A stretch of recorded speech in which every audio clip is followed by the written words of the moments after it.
क्या दुनिया में तेल का संकट बढ़ने वाला है? क्या भारत में पेट्रोल की किल्लत होने वाली है? देखिए, हाल ही में कुछ ऐसी हेडलाइंस आई हैं जिनसे ये सवाल उठने लगे हैं। खबर ये है कि रूस ने 1 अप्रैल से पेट्रोल एक्सपोर्ट पर बैन लगा दिया है। और बस इसी खबर ने एक डर का माहौल बना दिया है कि कहीं भारत में भी ईंधन का संकट तो नहीं आने वाला। और इस आग में घी डालने का काम किया कुछ राजनीतिक बयानों ने। जैसे कि कांग्रेस की तरफ से पवन खेड़ा का ये ट्वीट आया, जिसमें 2 न्यूज़ कटिंग्स का हवाला देते हुए यही चिंता जताई गई।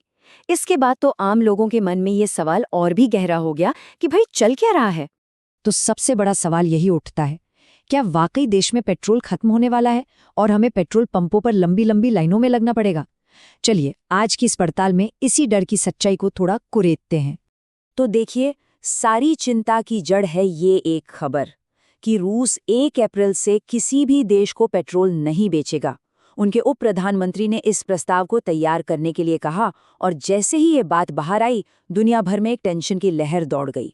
लेकिन इस पूरी कहानी को समझने के लिए जो सबसे ज़रूरी बात है ना, वो ये है कि रूस आखिर क्या नहीं बेच रहा है।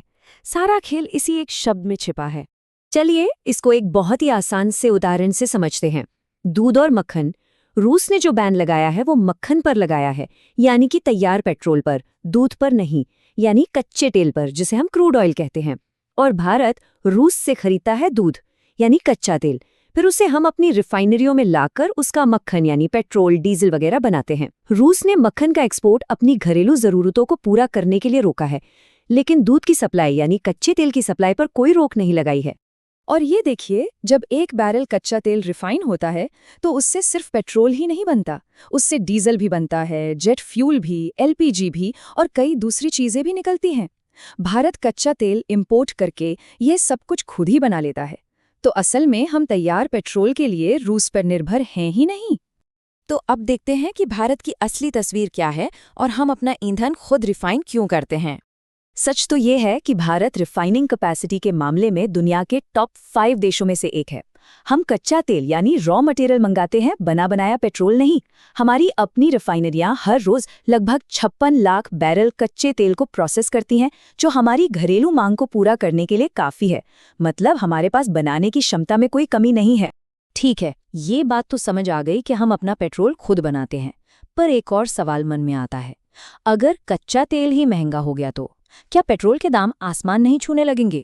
हाँ, ये बात सही है कि पिछले कुछ समय में अंतर्राष्ट्रीय बाजार में कच्चे तेल के दाम बढ़े हैं, लेकिन इसका असर आम लोगों की जेब पर न पड़े, इसके लिए सरकार ने एक कदम उठाया है।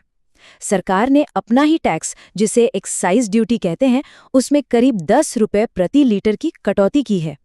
इसका मतलब ये हुआ कि सरकार ने अपना टैक्स कम करके बढ़ी हुई कीमतों का बोझ खुद उठा लिया है। चलिए अब आते हैं उस दूसरी खबर पर जिसने सबसे ज्यादा सनसनी फैलाई, वो 5 दिन वाले रिजर्व की बात। इस सबसे डरावनी हेडलाइन की सच्चाई को भी समझ लेते हैं। सिर्फ 5 दिन। जब कोई सुनता है कि देश के पास बस 5 दिन का तेल बचा है तो जाहिर है दिल में एक डर तो बैठ ही जाता है। पर क्या ये पूरी सच्चाई है? देखिए, जिस 5 दिन के रिजर्व की बात हो रही है ना, उसे कहते हैं स्ट्रेटेजिक ऑयल रिजर्व। ये कह लीजिए कि सरकार की एक इमरजेंसी तिजोरी है। इसे युद्ध या सप्लाई पूरी तरह ठप हो जाने जैसी बहुत ही गंभीर स्थितियों के लिए बचाकर रखा जाता है, और ये देश के कुल तेल भंडार का सिर्फ एक छोटा सा हिस्सा है। अब देखिए पूरी तस्वीर।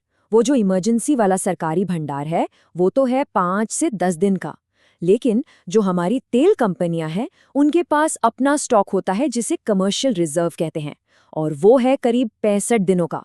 तो जब इन दोनों को मिला दें तो देश का टोटल नेशनल रिजर्व बन जाता है लगभग 74 दिन का। तो कहाँ 5 दिन और कहाँ 74 दिन, है ना फर्क? और इस बात की पुष्टि सरकार की अपनी एजेंसी पीआईबी यानी प्रेस इन्फॉर्मेशन ब्यूरो ने भी की है। उन्होंने फैक्ट चेक करके साफ साफ कहा कि ये दावा भ्रामक है। भारत का कुल पेट्रोलियम भंडार 74 दिन से ज्यादा का है और रणनीतिक भंडार एक अलग आपातकालीन स्टॉक है। तो चलिए इस पूरी चर्चा को फटाफट 4 पॉइंट्स में समेट लेते हैं। पहला, रूस ने तैयार पेट्रोल का एक्सपोर्ट रोका है, कच्चे तेल का नहीं, जो भारत खरीदता है। दूसरा, भारत के पास अपना ईंधन बनाने की जबरदस्त क्षमता है। तीसरा, 5 दिन का भंडार सिर्फ एक छोटा इमरजेंसी वाला रिजर्व है। और चौथा, भारत का कुल तेल भंडार असल में 74 दिनों से भी ज्यादा का है। तो आज के इस दौर में जहां हर तरफ से जानकारी आ रही है, ये सोचना बहुत जरूरी हो जाता है कि हमारे लिए ज्यादा जरूरी क्या है, एक सनसनीखेज हेडलाइन या फिर उसके पीछे की पूरी कहानी। किसी भी अफवाह पर यकीन करने से पहले पूरी जानकारी लेना ही समझदारी है।